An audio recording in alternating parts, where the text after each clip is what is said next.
Welcome to a preview of the Local News Matters podcast.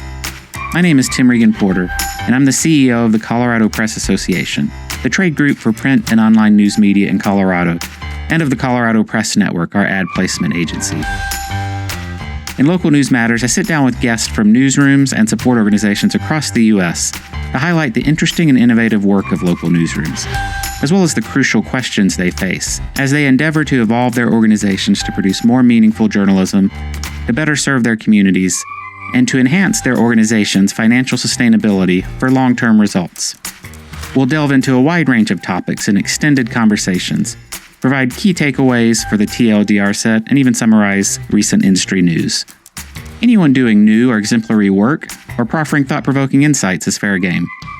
Whether you're a newsroom leader, a sales executive, or just a citizen who cares deeply about informed communities, I hope you'll find something here worth your time. In this preview, you can hear excerpts from guest interviews in the first 4 podcasts. In the first episode, I sit down with Todd Chamberlin and Raleigh Burleigh of the Sopris Sun, a weekly nonprofit newsroom in Brandel, Colorado. I wanted to talk with them first because weekly newspapers throughout the country have proven surprisingly resilient, and Raleigh recently received the Innovation Award from CPA. Together we explored the work they're doing there, including what it takes to innovate. Here's Todd, then Raleigh. To be an innovator, not only do you have to have a great idea, but you have to have the fortitude to make that happen. It's one thing to be innovative and come up with ideas. It's another to make that financially viable. The results they've seen since forming in response to the closure of a previous paper. And so I think what's really miraculous about our story, and it says a lot about the town that we live in and serve, it really only took 6 weeks for some Carbondale locals to put together an alternative, which is the Sopris Sun. And it was covered by a big LA newspaper. Just this notion that a nonprofit newsroom could be successful back then, 2009, in the recession, people had their doubts. So we're coming up on 14 years, and in the past 2 in particular, we've really expanded our reach and our coverage, as well as our budget. So overall, in the last 2 years, our budget has actually doubled. And the size of our paper has also increased. And the advantages of being a weekly nonprofit. We live in an age where we're so inundated with information all the time, especially from our phones. And there's something special to a weekly product where we really take our time and we get to sleep on questions. Instead of hard sales, I went out to the community and said, hey, we're a nonprofit. If you support us, you're supporting the community. And I think being a nonprofit, it's in our DNA that, this belongs to our community more than it does to anyone on staff or even our board of directors. Next, I explored journalism, entrepreneurship, and community listening with Jennifer Brandel, an award-winning journalist and co-founder of Hearken, as well as Zebras Unite and Democracy SOS. We discuss Jen's circuitous route to journalism. I kind of spent a lot of my 20s just kind of, experimenting with a lot of different jobs, trying to understand what I wanted to do, almost by virtue of what I don't like to do. So, just trying on a lot of different hats. I was a ghostwriter for an exotic dancer and for John Hughes, the late, movie director who made Pretty in Pink and 16 Candles and all that stuff. I worked in Tasmania picking grapes. I was a psychometric test developer in Montreal. And each of these experiences gave me an understanding of what I really enjoyed and what I didn't. So it was almost by process of elimination that I found myself back in journalism about 5 or so years after I initially was interning at NPR and realizing that, journalism was this job where you could get paid to learn, to be in spaces you otherwise would have no other business being in, to have people listen to you, and to be able to ask questions of folks, again, you never would have come across otherwise, and to be creative and trying to be of service of your community. I'm still kicking myself for not following up on ghostwriting for John Hughes and an exotic dancer. Anyway, it didn't take long for Jen to realize that the field needed to flip the script to find a new way of relating to the community and making them part of the process. And I just kept thinking about how the process of journalism would change if we started off not assuming we knew what others needed to know, but assuming that they were smart enough to have their own needs, and they might need help finding information that journalists are uniquely positioned to do. And so that was the start of Curious City, really based on this principle of start by listening, start by, trying to understand the questions people have and really accompanying them on finding those answers, and not just telling them the answer, but really showing them how you found it and trying to leave people better off. It's essentially the same process of, kind of like design thinking, has these steps. Ours is similar to design thinking, but it's about listening all the time rather than just as one step, and having empathy all the time rather than just one step.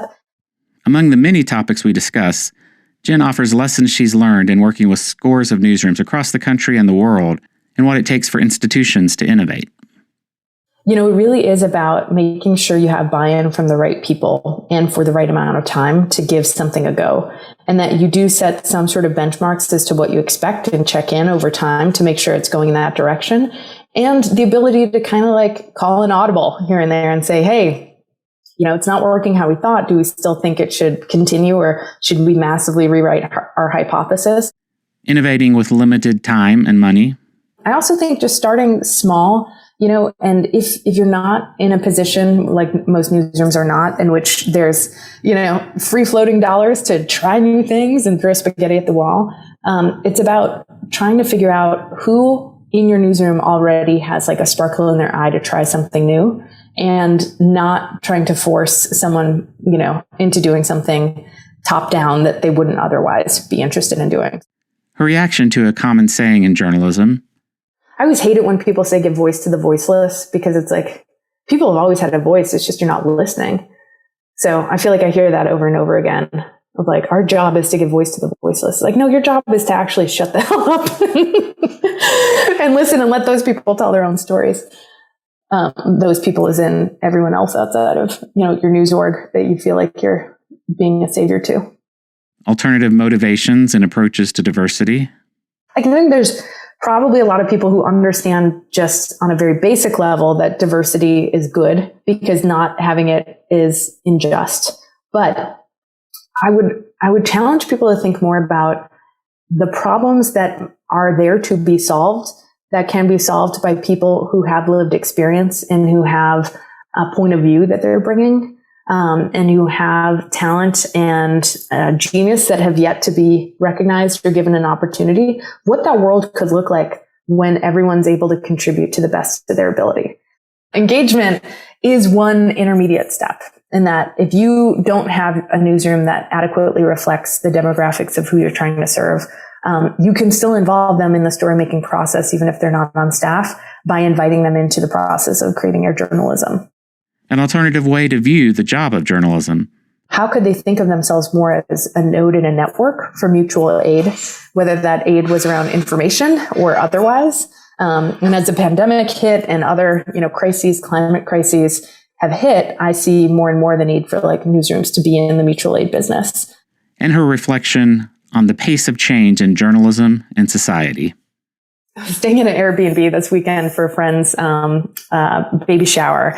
And on the bedroom of the room I was staying in was a timeline of the history of the world. And it had like, all the eras back to like the Big Bang and, dinosaurs and different empires and whatnot. And it really is remarkable. When I think to myself, God, the news industry is not changing fast enough. Like, all these sorts of things that I get really impatient about is like, it is, a lot has changed in the last few years. Do I wish it were faster? Do I think it could be faster? Absolutely. But like, what do I expect? Human beings have only been around for a hot minute in the grand scheme of things. And, we have a lot of pressures on our lives besides trying to figure out new ways to do our work among the other demands. So I think that there's reason to hope, but there's also a lot of threat in the next few years, specifically into losing, the start of this experiment, losing a lot of ground on the start of this experiment we call American democracy. Then we delve deeper into listening with Eve Pearlman and Erica Anderson of Spaceship Media. Spaceship Media specializes in dialogue journalism to bridge divides, and they recently produced The Wedge, a 6-part podcast distributed by Colorado Public Radio, where Erica and her mom record some fraught conversations over the course of a year around COVID vaccines. As Erica explains, one of the tenets of Spaceship's work is to start by listening. And I realized that my mom and I had been doing a lot of talking at one another and exchanging facts and arguing and hanging up on one another and, and not, so really just continuing to try to do the same thing and hope for different results. And so the very first part of this project was me taking a step back and saying, okay, well, if I'm a journalist, what do journalists do? They ask questions and they listen at the beginning. And I realized there was a lot of things I didn't know about my mom, just in who she is in the world, but also kind of what drives her. And she's had quite a life. Over the course of the conversations, we hear Erica in dialogue with her mom, Eve, her therapist, yes, we're invited onto the proverbial couch, and others as she struggles with her goals and her instinct to intellectualize things. Yeah, I think that was a big realization. And I think it's something that we do as journalists, sort of this idea of, objectivity, that somehow you could stop being a human to report on something and that would in any way serve you.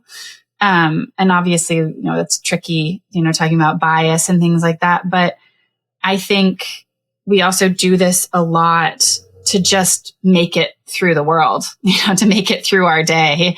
You have to, intellectualize things a little bit to separate it from you.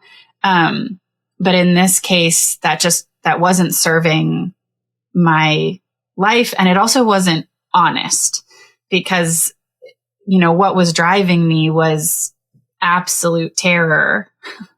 And I wasn't acknowledging that.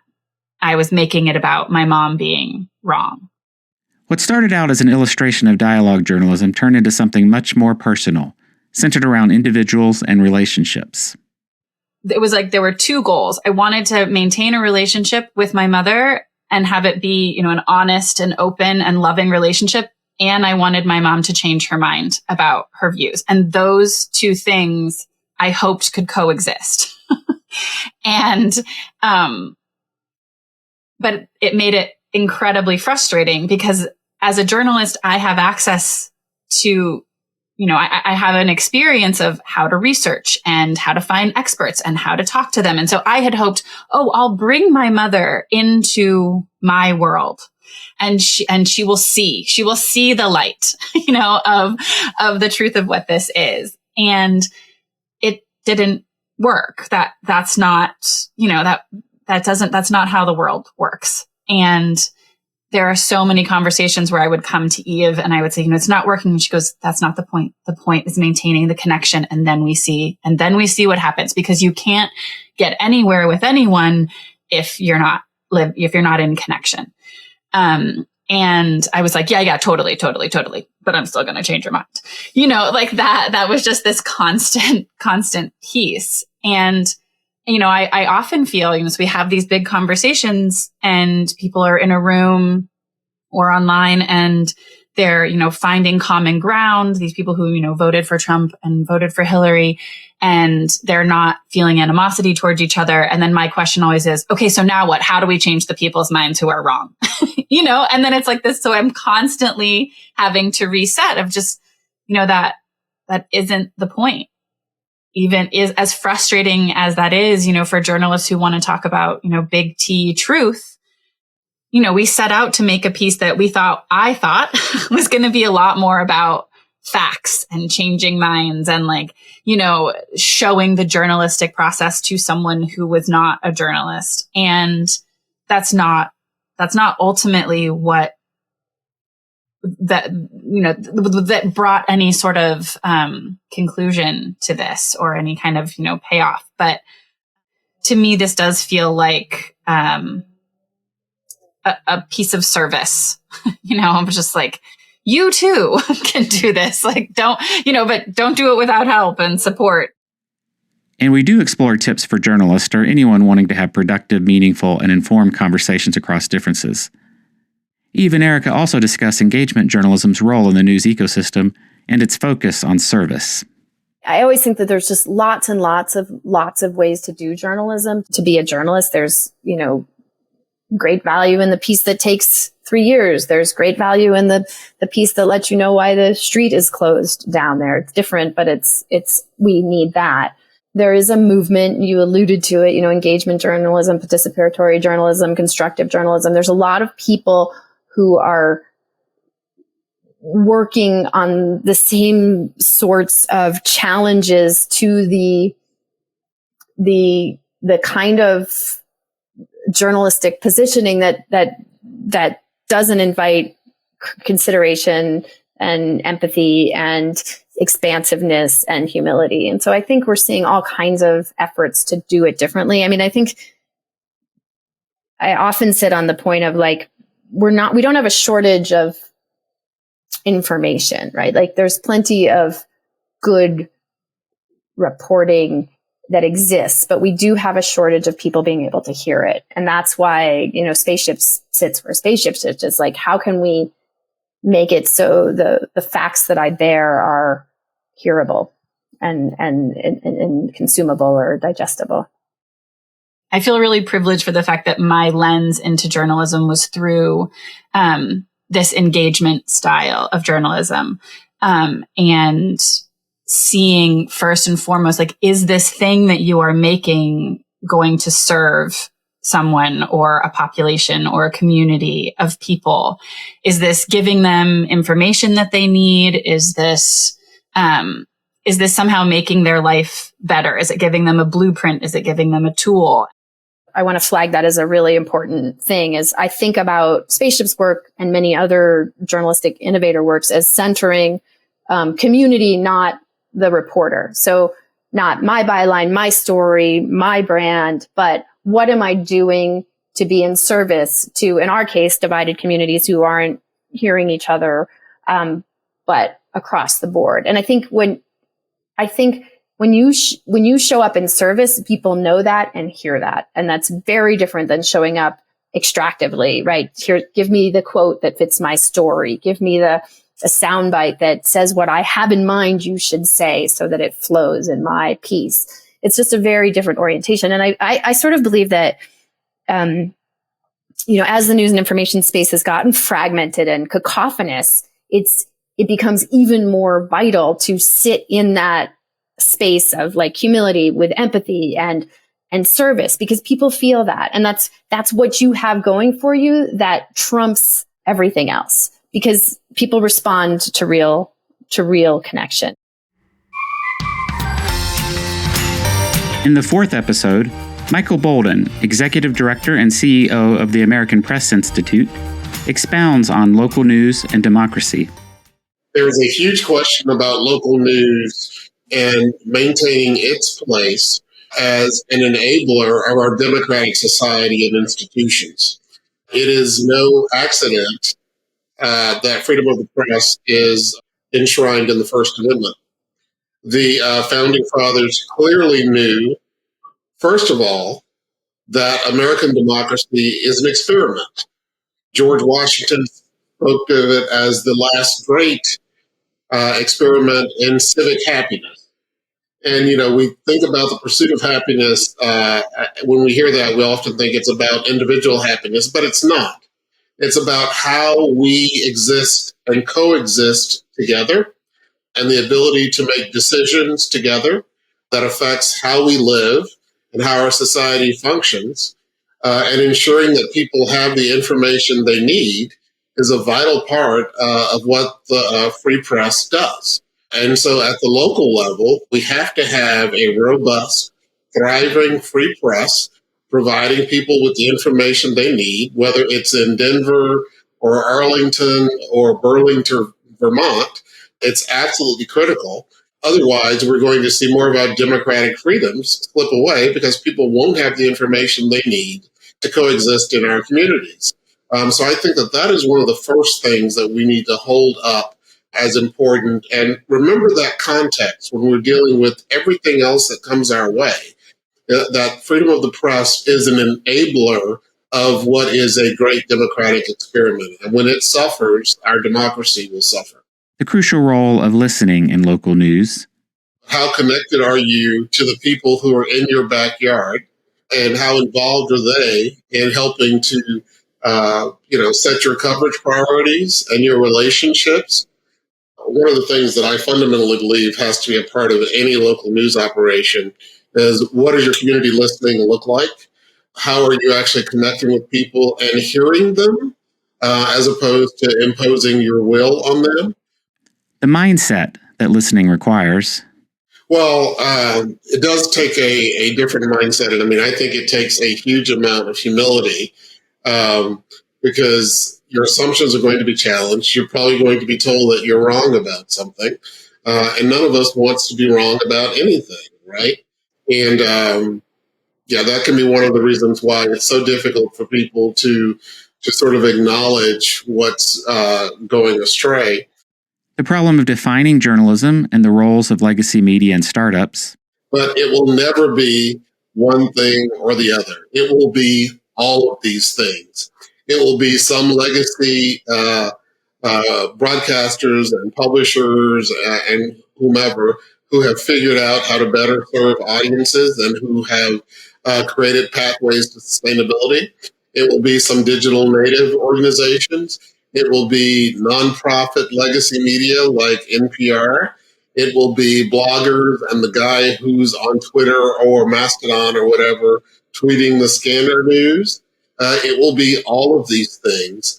And so I think when we talk about where do we put the investment, it isn't about making a bet on one or the other. It's about making strategic bets in areas throughout the ecosystem. I was recently in Denver for the convening of the major market public media television stations. Included Rocky Mountain PBS, and the chief content officer there, she spoke about this very problem in Colorado, where you go out to some communities and the best known person who has the most ability to reach people is someone who has no professional journalism training whatsoever. She was actually speaking about a specific person in the example that she gave. And it was like, do we not bring that person inside our tent, to help in our conversations? Do we just write them off because they're not a journalist? And I think that anybody who's very aware of what's happening in the marketplace now, you say, of course not. Of course we want that person to be part of our efforts, right? It's the same point I was making about Larry Calhoun, the guy who runs DC Real-Time News and who's tweeting the scanner stuff. It's like, okay, we can say, well, he has no journalism training. He's not a professional journalist. But that does not diminish the role that he has in the news and information ecosystem. So how do we all learn to coexist, and how do we all learn from one another? I think that that's the important question that we have to keep at the forefront, because otherwise we're not serving the members of the community well at all, because they're not going to write people off, especially now when people are getting information from so many diffuse sources. The interplay between good journalism, cultural relevancy, healthy newsroom environments, and financial health. We want to make sure that we are supporting news organizations on the path to being culturally and financially healthy. Those two things do not exist independently. So when you talk about things like diversity and inclusion and making sure that you have online harassment support and trauma training for your journalists, that is absolutely as important as understanding your community and having revenue models that make sense. Those things do not exist in a vacuum. So what we're going to be talking about a lot in the new year is what is a holistic news organization and redefining success. Because success will not just be being fiscally viable, because eventually that will fall short if you're ignoring your community, or if you can't get journalists in the door because they're, the people who come into your shop are too burned out. It's really about marrying those things together And frankly, I don't think anybody in the industry has been talking about those things being so intertwined. Episodes will start dropping weekly at the end of January. Subscribe in your favorite podcast app and sign up for our newsletter at localnewsmatterspodcast.com or for lazy typists like me at lnmpod.com. I look forward to continuing the conversation and hope you'll join us.